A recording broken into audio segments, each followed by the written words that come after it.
Hello students, welcome to my channel.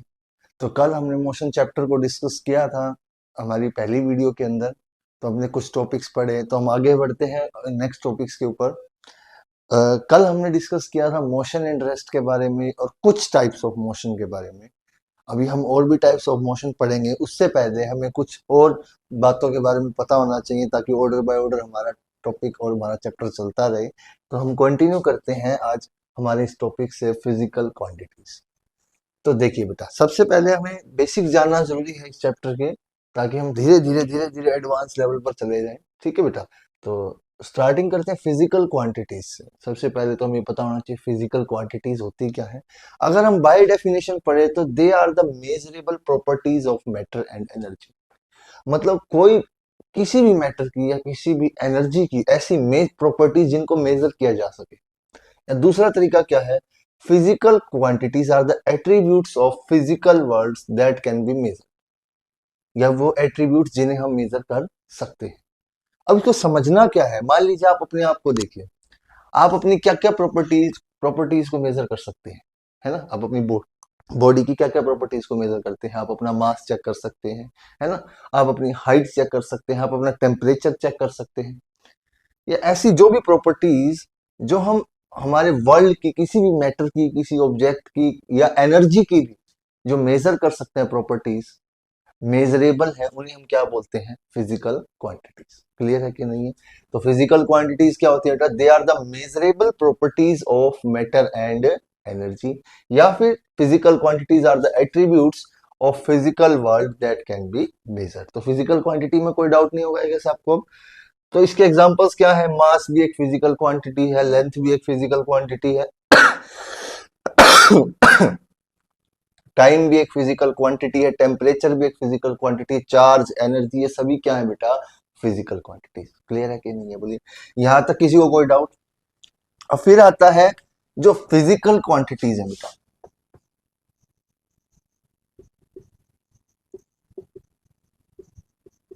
ये दो प्रकार की होती है बेटा।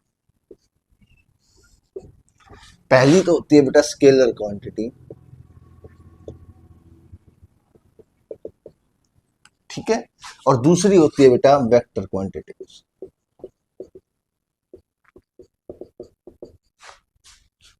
क्वांटिटीज कर देते हैं इसको। Physical quantities are of two types,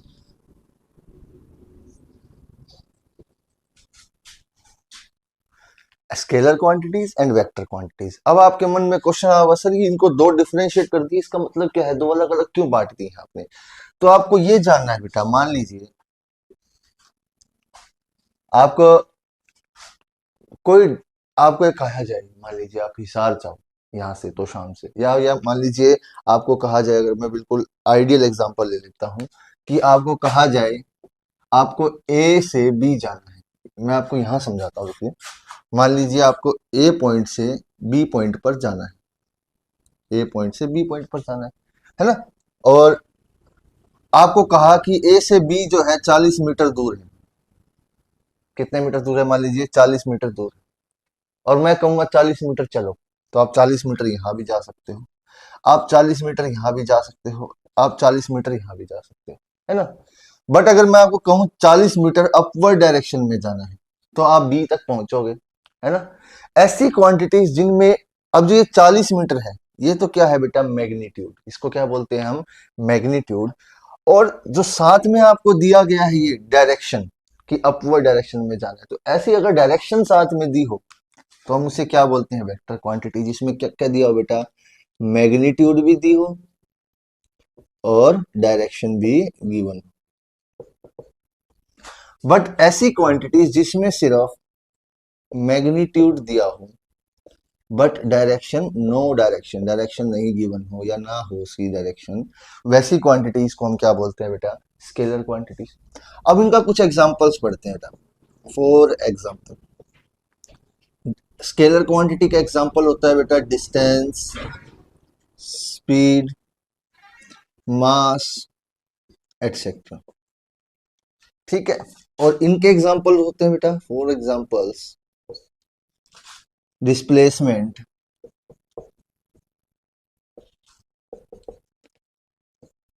velocity, acceleration, etc. There can be various examples. तो अभी आपको इतना बेसिक तो पता चल गया होगा कि स्केलर क्वांटिटी क्या होते हैं, जिनके अंदर सिर्फ मैग्नीट्यूड दिया हो पर डायरेक्शन आपको ना दी गई हो। ऐसी क्वांटिटीज क्या होती है बेटा? Scalar quantity. जिसमें मैग्नीट्यूड भी दिया गया और डायरेक्शन भी दी गई हो, वो क्या होती है बेटा? Vector quantities. तो इन दोनों क्वांटिटीज में आपको आई गेस एक सिंपल डिफरेंस तो पता चल गया होगा, क्योंकि आने वाले अभी नेक्स्ट टॉपिक्स में हम डिस्टेंस, स्पीड, मास ये सब पढ़ने वाले हैं। तो आपको क्लियर हो जाएगा बिल्कुल कि कैसे क्या स्केलर होता है, क्या वेक्टर होता है, और डेप्थ में हम इसके आगे आने वाले टॉपिक्स में पढ़ने वाले हैं। ठीक है बेटा।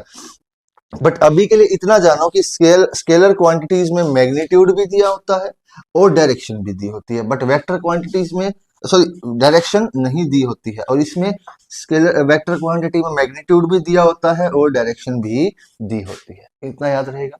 चलिए अब हम नेक्स्ट टॉपिक के ऊपर बढ़ते हैं, दैट इज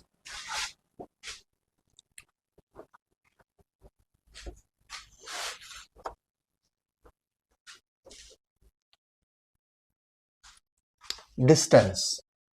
यहां से आपको थोड़ा सा फर्क भी समझ में आएगा। हम दो क्वांटिटीज एक साथ पढ़ेंगे, डिस्टेंस भी और डिस्प्लेसमेंट भी।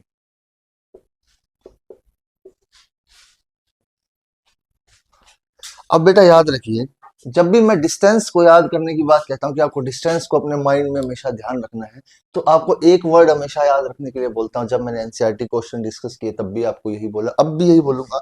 जब भी डिस्टेंस की बात है, इसको दूसरा नाम होता है बेटा path length,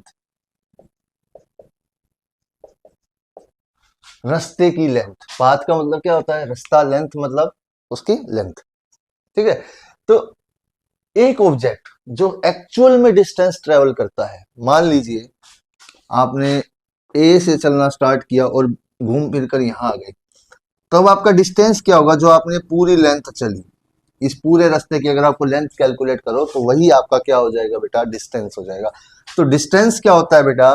the actual path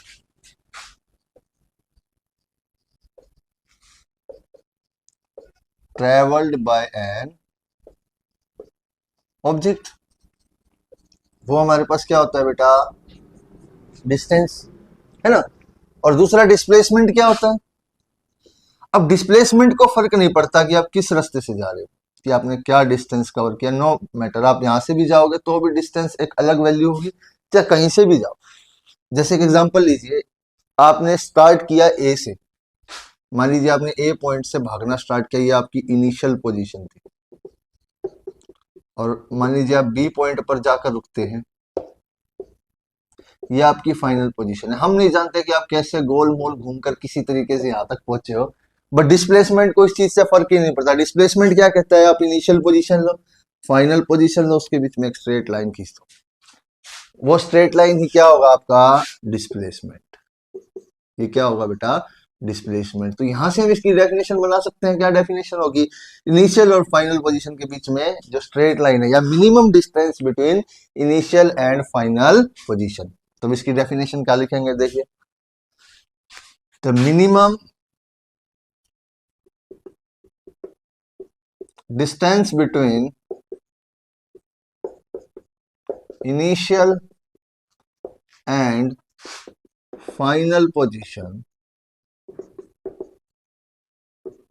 is known as displacement.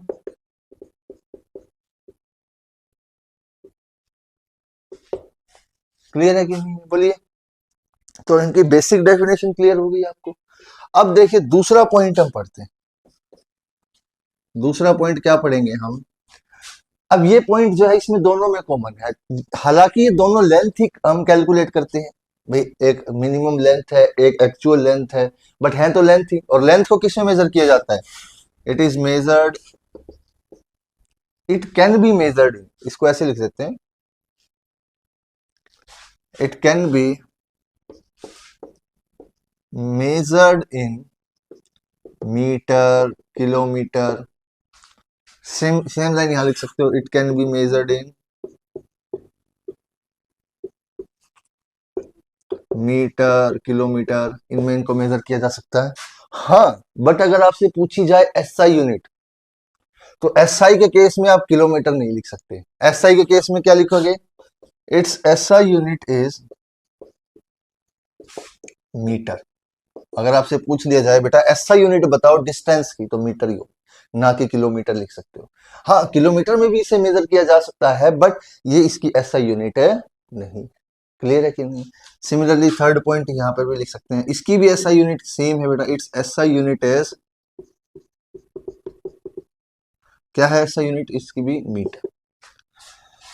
अब बेटा आप ध्यान दीजिए, जब हमने डिस्टेंस और डिस्प्लेसमेंट समझा, डिस्टेंस का मतलब क्या है? एक्चुअल। अब एक्चुअल पाथ तो कैसा भी हो सकता है, कोई भी डायरेक्शन हो सकती है उसकी, कि मान लो कोई यहाँ से यहाँ गया, फिर वापस यहाँ आया, फिर इधर गया, फिर इधर गया, फिर वापस यहाँ पहुंच गया, है ना? तो कोई डायरेक्शन पर्टिकुलर है ही नहीं। तो उस केस में जो डिस्टेंस है वो कैसी क्वांटिटी है? जिसके पास सिर्फ मैग्नीट्यूड तो है बट डायरेक्शन नहीं है, तो it is a scalar quantity. Scalar quantity है। हाँ, बट इसके केस में हमें पता है कि एक इनिशियल पोजीशन लेनी है और एक फाइनल पोजीशन लेनी है, बीच में उसके स्ट्रेट लाइन खींच दो, वो हमारे पास तो सीधा यहां से हमें डायरेक्शन मिल रही है। फाइनल पोजीशन की तरफ स्ट्रेट लाइन की डायरेक्शन है, हमारे पास एक पर्टिकुलर डायरेक्शन है। तो ये कैसी क्वांटिटी होगी? जिसके पास मैग्नीट्यूड भी है और डायरेक्शन भी है, तो ये क्या हो गया बेटा? वेक्टर क्वांटिटी होगी। तो it is a vector quantity. Clear है कि नहीं है? बोलिए बेटा। अब बेटा देखिए, एक सिंपल से एग्जांपल से समझाता हूं आपको कि डिस्टेंस है जो, मान लीजिए आपने ए पॉइंट से स्टार्ट किया, ठीक है, और आपने एक सर्कल कंप्लीट कर दिया और वापस आप बी पॉइंट, वापस ही ए पॉइंट पर आप आ गए, मतलब आपकी इनिशियल और फाइनल पोजीशन सेम है। अब इनिशियल पोजीशन भी यही है, फाइनल पोजीशन भी यही है, इसके बीच में कोई डिस्टेंस तो नहीं बचा ना, मिनिमम डिस्टेंस। तो इस केस में डिस्प्लेसमेंट क्या हो जाएगा? इस केस में डिस्प्लेसमेंट हो जाएगा जीरो। जीरो। बट डिस्टेंस क्या होगा? डिस्टेंस तो ये पूरी लेंथ कवर करके आया ना सर्कल की, और सर्कल की लेंथ क्या होती है बेटा? उसकी circumference, that is 2 pi r. तो ये क्या हो जाएगा? डिस्टेंस। अब यहां से हमने समझना क्या बेटा कि देखो डिस्प्लेसमेंट जीरो भी हो सकता है, getting my point? Displacement zero भी हो सकता है, डिस्प्लेसमेंट पॉजिटिव भी हो सकता है, और डिस्प्लेसमेंट एक और पॉइंट कहना चाहूंगा मैं, नेगेटिव भी हो सकता है। मान लीजिए अब दो डिस्प्लेसमेंट को पढ़ रहे हो, तो ये लाइन लिख लीजिए पहले इसके अंदर, डिस्टेंस इट कैन। अब बेटा कई बुक में ऐसा लिखा होता है कि डिस्टेंस जो है it can B positive but not zero, but zero भी हो सकता है। डिस्टेंस कब हो सकता है? जब ऑब्जेक्ट स्टार्ट ही ना करे, रेस्ट पर रहेगा, तो उसने कोई डिस्टेंस कवर नहीं किया, तो वो उसका डिस्टेंस क्या है? Zero. So it can B zero और पॉजिटिव।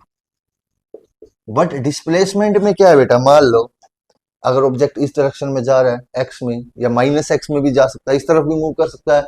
तो अगर इस तरफ मूव कर रहा है तो हम प्लस ले लेते हैं, इस तरफ मूव करे एक अपोजिट डायरेक्शन को माइनस ले सकते हैं। तो it can B both cases, displacement minus भी हो सकता है और प्लस भी हो सकता है। बट यहाँ पर प्लस और माइनस क्या इंडिकेट करते हैं? सिर्फ डायरेक्शन इंडिकेट करते हैं। गेटिंग माय पॉइंट और नॉट? तो यहाँ पे क्या लिख सकते हैं पॉइंट इसका? It can B positive, negative और जीरो। इसकी तीनों वैल्यू पॉसिबल है। क्लियर है कि नहीं? तो आई गेस डिस्टेंस और डिस्प्लेसमेंट आप सभी को क्लियर हो गया होगा। तो एक बार फिर से इसको रिपीट कर देता हूं बेटा। डिस्टेंस क्या था हमारे पास? जो उसने एक्चुअल पाथ ट्रेवल किया, ठीक है, और it can be measured in metre and kilometre. और कई बच्चों को ये नहीं पता होता, तो बेटा 1 किलोमीटर कितने मीटर के इक्वल होता है? 1000 मीटर। तो इसको भी लिख लेना आप साइड, ठीक है। और अगर ऐसा यूनिट पूछी जाए तो मीटर। मेजर तो इसको मीटर, किलोमीटर और भी यूनिट्स में करा जा सकता है, हमारे पास और भी बहुत सारे, सेंटीमीटर में भी मेजर किया जा सकता है, मिलीमीटर में भी मेजर किया जा सकता है, छोटे डिस्टेंसेस को। बट अगर बात करें सिर्फ ऐसा यूनिट की, तो ऐसा यूनिट क्या है बेटा? मीटर। और it is a scalar quantity, it can B zero और पॉजिटिव। तो ये सभी पॉइंट्स आपको आएगा इसमें पता चल गया, क्योंकि डिस्प्लेसमेंट में क्या था हमारे पास? इनिशियल से फाइनल पोजीशन के बीच में स्ट्रेट लाइन, तो एक पर्टिकुलर डायरेक्शन भी होगी स्ट्रेट लाइन की तरफ अक्रॉस ही जाना है हमें, है ना? तो डायरेक्शन होगी तो कैसी क्वांटिटी हो गई? Vector quantity. क्लियर है कि नहीं है? और डायरेक्शन है तो हमने बोला कि डायरेक्शन तो इस तरफ भी हो सकती है और इस तरफ भी हो सकती है। तो दोनों केसेस हो सकते हैं, पॉजिटिव भी हो सकता है, नेगेटिव भी हो सकता है। और अगर मान लीजिए ऑब्जेक्ट रेस्ट पर है तो डिस्प्लेसमेंट जीरो भी हो सकता है। क्लियर है कि नहीं? तो बोलिए डिस्टेंस और डिस्प्लेसमेंट के बीच में आपको फर्क समझ में आ गया बेटा? ठीक है, तो आज की वीडियो हम यही खत्म करते हैं। और जो हमारी वीडियो 2 है मोशन चैप्टर की, आज कंप्लीट हो चुकी है। तो सभी पढ़ के आए इसे, साथ ही साथ अच्छे से अपनी तैयारी करें। Thank you.